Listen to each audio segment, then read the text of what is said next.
एक कुख्यात मौलवी और उसके साथ के 7 लोगों को आजीवन कारावास की सजा सुनाई है।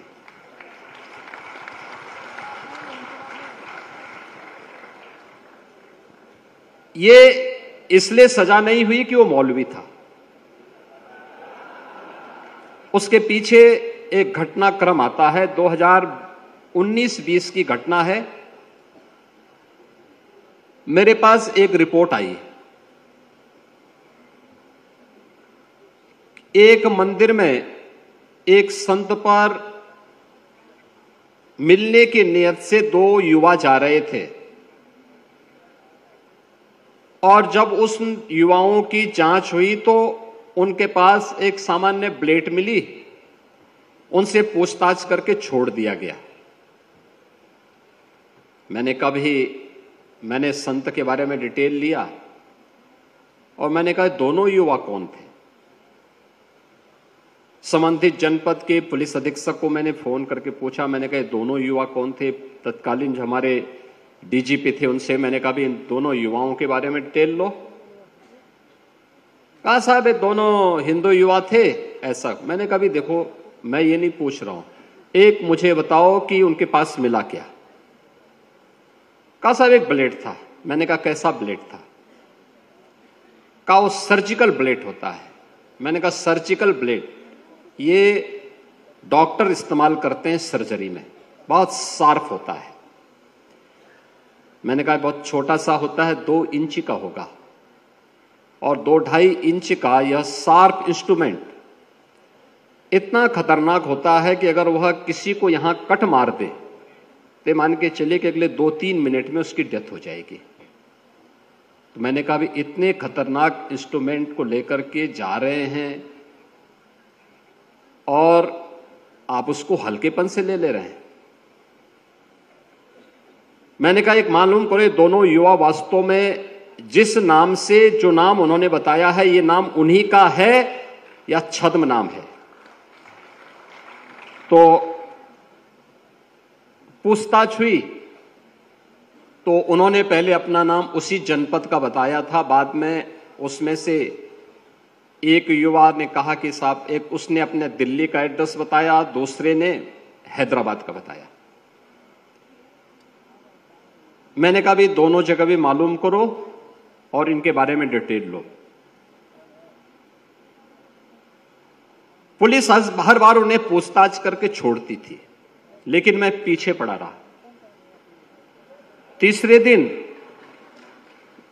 दिन जानकारी मिली कि साहब इन दोनों युवाओं का दिल्ली में बटाला हाउस से किसी एक सज्जन से संबंध है। तो बटाला हाउस का नाम आते ही मैं और चौकन्ना हुआ।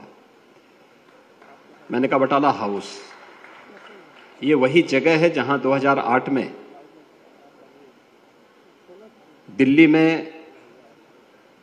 दिल्ली पुलिस के एक इंस्पेक्टर मोहनचंद शर्मा शहीद हुए थे आतंकियों से मुठभेड़ करते हुए। और बटाला हाउस में ये युवा जाते हैं तो मैंने कहा भी ये मान के चलो, पक्का मान के चलो कि दोनों युवा हिंदू नहीं हैं, आप इसको नोट करना, इनको पूछताछ करो। पूछताछ होती है, वे खुल लिए, उन्होंने बता दिया। उन्होंने कहा हाँ साहब हम लोगों के 3 पीढ़ी पहले हमारे पूर्वज इस्लाम स्वीकार कर लिए थे। अब चूंकि 3 पीढ़ी पूर्व हो चुका था तो लेकिन हम लोग फिर भी वे सच बोलने का नहीं, सच तो इनको बकना पड़ेगा। और इसके बाद जब हम लोग उसकी तह में गए तो वह उस सर्जिकल इंस्ट्रूमेंट को लेकर के गए थे एक संत की हत्या करने के लिए। खैर ये कार्रवाई आगे बढ़ी।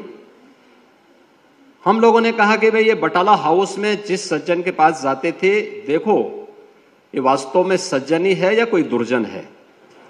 तो हम लोगों ने उसको बुलाना शुरू किया। एक बार आया तो फिर पुलिस ने छोड़ दिया, दूसरी बार आया फिर छोड़ दिया। मैंने कभी क्यों छोड़ दिया? कहा साहब वो तो एक सामान्य धर्मोपदेशक है। मैंने कहा क्या कोई हिंदू संत है क्या? कहा नहीं साहब।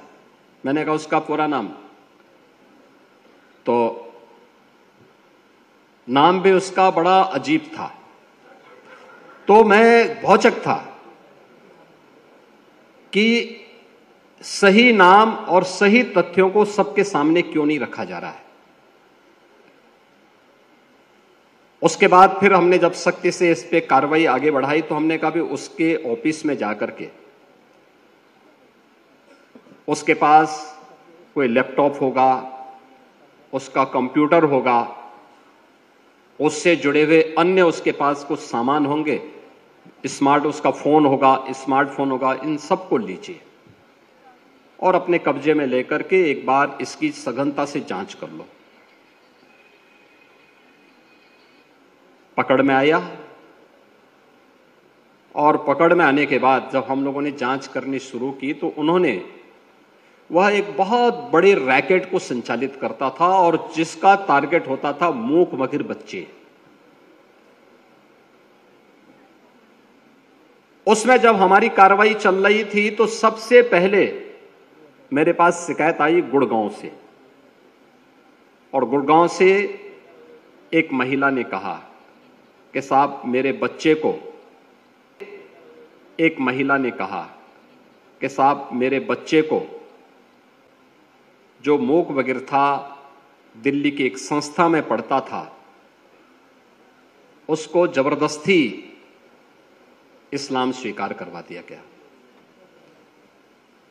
फिर मेरे पास दूसरा मामला आया कानपुर का। कानपुर में एक युवा, एक छोटा, एक नौजवान लड़का मूक बधिर था, वह दिल्ली की उसी संस्था में पढ़ता था। तो अचानक रोजे के दिन थे, वह लड़का छुट्टी पे आया था, तब तक कोविड-19 प्रारंभ हो चुका था और वह उस दौरान जब वह अपने घर आया था तो छुप करके वह दिन में कुछ नहीं खाता था। रात्रि को उसको जो भोजन मिलता था वह अतिरिक्त भी लेकर के अपने कमरे में रखता था। सुबह 4 बजे खा लेता था और दिन भर कुछ नहीं करता था। तो उसकी मां को संदेह हुआ, ये सब क्या है, ऐसे क्यों कर रहा है। तो उसने छुप करके देखा तो वह नमाज पढ़ रहा था। तो उसकी मां ने उसको कहा, ये सब क्या कर रहे हो। तो अपनी मां को ही बोलने लग गया हो। अब उनकी समस्या क्या है, वो बोल भी नहीं सकता है, सुन भी नहीं सकता है, लेकिन वह ये सब कृत्यों में लिप्त हो गया। हमने कहा भी ये कैसे हो सकता है, जो व्यक्ति सुन नहीं सकता है, वो बोल नहीं सकता है, वह कैसे नमाज पढ़ सकता है, कैसे, कौन सिखा रहा उसको। तो फिर पता लगा कि बटाला हाउस से जुड़ी हुई उस संस्था के द्वारा, जो अपने को धर्मोपदेशक कहता था, उसके द्वारा वहां पर एक इस प्रकार के स्मार्टफोन उन बच्चों को दिए जाते थे जिसमें वह उसके माध्यम से कोड भाषा में उनके साथ संवाद बनाता था, उनको ट्रेनिंग देता था और स्मार्टफोन के माध्यम से सारी उनकी एक्टिविटीज संचालित हो रही थी। और धर्मांतरण का एक बहुत बड़े रैकेट को हम लोगों ने पर्दाफाश किया था। ऐसे 500 परिवारों को उन्होंने अपनी चपेट में लिया था, जिसके खिलाफ हम लोगों ने एक बड़ी कार्रवाई की थी। और उस बड़ी कार्रवाई के परिणाम स्वरूप अभी 3 महीने पहले माननीय न्यायालय ने उसमें से 7 लोगों को आजीवन कारावास की सजा सुनाई है। आप याद करिए, आप ही के बीच में छुपे हुए ऐसे लोग जो छद्म रूप में धर्मांतरण की राष्ट्र विरोधी गतिविधियों को संचालित कर रहे हैं, लेकिन हम लोग ये मानते हैं कि ये लोग सपोर्ट कर रहे हैं। वे सपोर्ट नहीं कर रहे हैं, वे सेवा की सौदेबाजी कर रहे हैं। और उस सौदेबाजी पे लगाम लगाना, उसको देखना समाज के प्रबुद्ध जनों का, समाज से जुड़े हुए जागरूक नागरिकों का यह दायित्व बनता है। यह केवल एक संगठन का काम नहीं, किसी सरकार का मात्र कार्य नहीं, बल्कि हर राष्ट्रभक्त का कार्य होना चाहिए, हर जागरूक नागरिक का कार्य होना चाहिए। और यही कार्य यहां पे टीस जैसी संस्थाएं यहां पर दिपेश नायर जैसे नौजवानों के माध्यम से कर रही हैं और ये अभिनंदनीय प्रयास है। मैं इसके लिए दिपेश जी आपका और आपकी पूरी टीम का हृदय से अभिनंदन करता हूं, स्वागत करता हूं। आज आपको यहां पर प्रोफेसर यशवंतराव केलकर युवा पुरस्कार से आपको सम्मान किया गया। सचमुच इस सम्मान का गौरव बढ़ा है,